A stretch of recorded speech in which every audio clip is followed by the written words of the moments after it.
Bon, je vais essayer de rester calme. Oui, la vaccination Covid pour les caries, ça y est, elle est ouverte. 3 mois après. Tout va bien. 3 mois après, mais ça va. De toute façon, il n'y a pas de vague Covid, donc faut pas s'inquiéter. Mais bon, si un jour, dans le futur, ce qui vous est prévu, arrive, vous serez jamais prêt. C'est ça le problème surtout. Non, la Covid n'est pas une pandémie qui est censée vous éradiquer. C'est une épée de Damoclès. Cherchez pas plus loin. Donc du coup, oui, ça c'est bien. Mon messager, dis à ton ministre que c'est bien. Ça y est, il a compris. Faut activer. Tous les 6 mois, ils doivent se faire vacciner. Si on est dans une pandémie comme celle qui nous pend au nez à l'avenir, les cas à risque vont tous crever, puisque vous n'êtes pas dans le temps des rappels. La pandémie qui risque d'éradiquer l'humanité, vous ne pourrez qu'en appliquant un protocole bien particulier, celui que vous êtes en train d'appliquer avec la Covid. Après, ça ne sera pas la même souche. Et celle que vous aurez sera totalement inconnue parce que ça sera lié à la fonte d'un glacier et d'une pandémie passée qui va muter. Et avec le dérèglement climatique et les fortes températures, on ne sait pas du tout ce que ça peut donner. Donc, dans le cas, il faut mettre un protocole de sécurité. La Covid a servi à ça, à vous faire comprendre comment savoir vivre en temps de pandémie. Bon, plus ou moins compris, donc voilà. Mais les rappels pour les cas à risque, c'est les gens qui risquent de partir les premiers quand la véritable pandémie va surgir. Le temps que vous trouvez et que vous comprenez comment cette pandémie fonctionne, moi je vous l'ai expliqué. Parce que vu que c'est une leçon, c'est créé alchimiquement pour vous faire comprendre et retenir la leçon et vous faire appliquer un protocole quand le temps sera réellement venu. Ils n'ont toujours pas compris que la Covid, c'est une expérience à taille humaine de ce qui va arriver réellement dans le futur et que là, personne ne pourra expliquer. Oui, la Covid, c'est à partir de moi, à partir de l'alchimie. Donc c'est moi qui la contrôle. Mais la pandémie qui va leur sortir des glaciers, celle-là, c'est pas moi qui la contrôlerai. Hein. Je pourrai pas l'expliquer, moi. Ça sera aux scientifiques de faire ce qu'il faut. J'espère qu'ils ont retenu la leçon avec la Covid. Parce que là, ça va être pire. Hein. Moi, c'est gentil, hein, c'est contrôlé, c'est géré. Hein. Voilà. Mais ce qui va leur arriver, c'est un monstre. Personne ne saura quelle est cette maladie, puisque du coup, ça sera une pandémie passée qui va muter. Et selon la mutation, c'est ce que tu as prévu, voilà. C'est pour ça que les rappels sont importants. Pour les cas à risque, c'est tous les 6 mois. S'ils n'ont pas cette habitude-là, le jour où il va y avoir... Ils risquent rien les cas à risque. Je leur ai dit, c'est fait pour vous. Cette vaccination est faite que pour vous en réalité. C'est pas fait pour d'autres. C'est comme la vaccination pour les petits, c'est pour les petits. Ça sera pas pour les adultes. Voilà. À un moment donné, la grippe, les enfants ne doivent pas être vaccinés contre la grippe. Les femmes enceintes ne devraient même pas être vaccinées contre la grippe en réalité. Par contre, les personnes âgées, oui, la vaccination pour la grippe est pour elles. C'est les plus sujets à être touchés. Mais une vaccination ne sert jamais à la totalité d'une population. Elle sert toujours qu'à une minorité. Et c'est ça qu'ils n'ont pas compris, parce que la majorité va passer sans effet dangereux pour leur santé.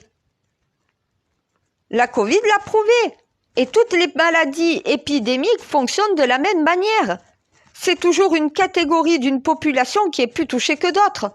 Donc tu ne cherches pas à protéger toute la population. Certains n'auront que de faibles symptômes. Certains n'auront que des petits symptômes de rien du tout. Combien il y en a qui avec la grippe vont aller travailler? Par contre, comme tu sais qu'il y a des personnes âgées qui sont peut-être pas vaccinées, si tu as la grippe, tu vas travailler, mais tu portes un masque. Voilà. Le temps que tu es malade, tu protèges les autres. C'est pas que par rapport à la Covid. Tu as la grippe, tu as la gastro. C'est des maladies épidémiques. C'est dans l'air. Mets un masque, tu sais que tu es malade. Les autres ne savent pas que tu es malade. Toi, tu le sais, à toi de les protéger. Non, mais ça, c'est... Non, mais mon Dieu, sur ça, ça va. Sur ça, ça va. Sur ça, ça va. Mais c'est sur les stocks. Ils savent pas comment gérer, comment renouveler des stocks sans se retrouver en épidémie. Pas en épidémie, oui, en... Comment on dit ça? Donne-moi le mot. Pénurie. C'est ça. Sans se retrouver en pénurie, parce que s'il y a une épidémie, une pénurie pareille, l'hôpital ne tient pas. Mais ça, ils comprennent pas. À quoi ça sert d'avoir toujours des stocks? Et d'en avoir même plus que nécessaire? C'est d'anticiper, vaut mieux perdre un peu d'argent, mais sauver des vies. Si c'est périmé, c'est pas grave. Vaut mieux les avoir que ne pas les avoir. Voilà. À un moment donné, qu'est-ce qu'ils attendent pour contrôler, renouveler les stocks dès que c'est nécessaire? Si on se retrouve en situation de pandémie, ils font comment? L'hôpital n'a pas ce qu'il faut. Mais il ne faut pas attendre d'être en pénurie, il ne faut pas attendre d'être en épidémie pour avoir des stocks. Ça doit être permanent. Ça doit être renouvelé chaque fois que nécessaire. Et avant que ça soit absolument nécessaire. Une pénurie, c'est que tu en as absolument besoin, tu n'en as plus. Avant d'entrer en pénurie, t'attends quoi pour renouveler les stocks? Une pénurie, s'il y a une épidémie nouvelle qui survient, vous êtes dans la merde. Vous les avez pas. Vous n'avez pas ce qu'il faut pour soigner, pour faire tourner l'hôpital. Ça se renouvelle en permanence. Et c'est pas à l'hôpital de dire au ministre de la Santé, j'ai plus de médicaments. C'est au ministre de la Santé de s'assurer que dans tous ces hôpitaux, les stocks soient suffisants et qu'il n'y ait pas de manquement dans les stocks. C'est à lui de contrôler ça. Il n'y a pas de contrôle. Non, mais chaque hôpital va te dire ce qu'il a besoin. Tu commandes le nombre de ce qu'ils ont besoin ensemble et tu dispatches selon les demandes de chacun. Si tu as besoin de 200 boîtes à cet endroit-là et de 300 là, tu sais que ça fait 500 boîtes à commander. Tu sais que 2 hôpitaux en ont besoin. Si les autres en ont, tu n'as pas besoin d'en commander plus. Voilà, à un moment donné, t'attends pas que les hôpitaux se démerdent ensemble les uns et les autres à se prêter des médicaments. Normalement, toutes les pharmacies de l'hôpital devraient avoir le stock nécessaire, même en cas de pénurie. Eh oui, non mais je sais. Même en cas de pénurie, tu dois quand même avoir des stocks de secours.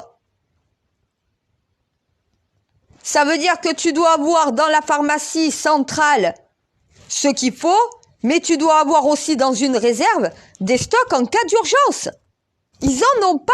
Ils sont obligés de s'échanger entre hôpitaux. Toi, t'en as? Tiens, je t'en passe.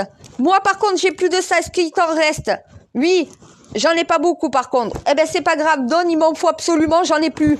Voilà ce qui se passe en interne entre les hôpitaux de France. C'est pas à eux de gérer ça. Et après, on s'étonne qu'ils craquent, qu'ils sont surmenés. Mais parce que c'est à eux de gérer l'hôpital. Depuis quand c'est au personnel de gérer l'hôpital? C'est pas au ministère, normalement, de le prendre en charge, ça? Mais parce que déjà qu'ils n'ont plus de stock dans la pharmacie centrale, ils n'ont pas non plus de stock de secours. Donc, en cas de pénurie dans la pharmacie centrale, il n'y a pas une pharmacie de secours alternative. La pharmacie de secours, c'est les autres hôpitaux. Voilà. Est-ce que c'est normal qu'un autre hôpital soit obligé d'en demander à un autre, demander à un autre? Des fois, tu as 3 hôpitaux dont voilà qu'ils ont besoin, mais les autres n'en ont pas suffisamment. On peut pas t'en donner, on n'en a plus nous-mêmes si on t'en donne. Voilà. Mais parce qu'il n'y a pas de stock de secours. Ça veut dire qu'en plus d'avoir des stocks nécessaires dans une pharmacie centrale, tu dois aussi avoir une réserve de secours, une réserve d'urgence. Ça veut dire que si tu es en pénurie, tu ne l'es pas réellement. Tu as une pharmacie d'urgence. Voilà. Eh bien ça, c'est pas pensé. Ça veut dire qu'à l'heure actuelle, dans la pharmacie centrale, il n'y a plus rien, mais il n'y a pas non plus un stock de secours d'urgence dans l'hôpital. Donc du coup, ils n'ont plus rien dans la pharmacie centrale, ils n'ont pas un stock d'urgence, ils sont obligés de passer par un autre hôpital, mais quand l'autre hôpital est dans la même merde que toi, il peut rien faire pour toi. Qu'attend le ministre de la Santé pour que les stocks centrales soient complets et de mettre en cas de pénurie une réserve de secours alternative. Le temps qu'ils passent les commandes, l'hôpital peut quand même gérer au moins 15 jours. En 15 jours, tu es censé recevoir tes boîtes de médicaments. Faut arrêter. Amazon est capable de livrer en 1 jour. Voilà. Donc, au bout d'un moment, le gouvernement a qu'à passer par Amazon. En 1 jour, c'est livré. Voilà. Ils ont qu'à prendre l'option Prime. Non, mais c'est pas possible. Non, mais parce que moi, on me dit, il nous faut ça comme boîte et tout le reste, à qui on demande. Mais chaque hôpital doit envoyer sa liste de courses au ministre de la Santé. Le ministre de la Santé va devoir faire au final les courses, il va devoir passer les commandes et s'assurer que les envois soient dans un délai le plus court possible. Donc oui, il va falloir payer un peu pour que ça arrive plus vite. Et après, à lui d'avoir retenu la liste de courses de chacun des hôpitaux et de leur distribuer les courses pour qu'ils puissent enfin soigner leurs patients.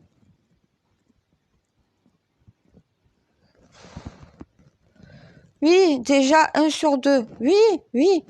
Déjà, la vaccination est lancée. 3 mois après, c'est déjà bien. Dans 3 mois, ils vont avoir des stocks? Je suis épuisée, non mais franchement. Pourquoi il n'y a pas un Gabriel Attal aussi dans le ministère de la Santé? Il peut pas faire ministre de la Santé, ministre de l'Éducation? Oui, je sais, il y a déjà assez de bordel dans un seul des ministères que peut pas être à 2 endroits à la fois, c'est ça? Ouais, j'imagine. Dans la même situation, il doit s'occuper d'abord de l'éducation nationale. Et si les Français sont satisfaits du travail, ils ont qu'à le faire président, comme ça sera fait dans tous les ministères. Non, mais il faut de la gérance. Il faut que ça soit géré, il faut que ça soit organisé, il faut qu'il y ait un contrôle. Depuis quand c'est à l'hôpital de réclamer? C'est à l'hôpital de s'assurer eux-mêmes des stocks. Eux, ils ont juste à signaler ce qui va leur manquer. Au ministre de leur envoyer ce qu'ils ont besoin dans les... Eh ben oui, non mais c'est comme ça que ça marche. Ça marche pas dans l'autre sens. Non mais attends, alors maintenant c'est l'hôpital qui se gère tout seul. C'est bien ça, depuis quand? Il n'y a pas un ministère qui est censé le faire? Va falloir que ce ministère se réveille, hein. C'est bien, 3 mois après, ça y est, t'as compris, il faut lancer la vaccination, rappel pour les cas à risque, c'est bien. Maintenant, occupe-toi des stocks.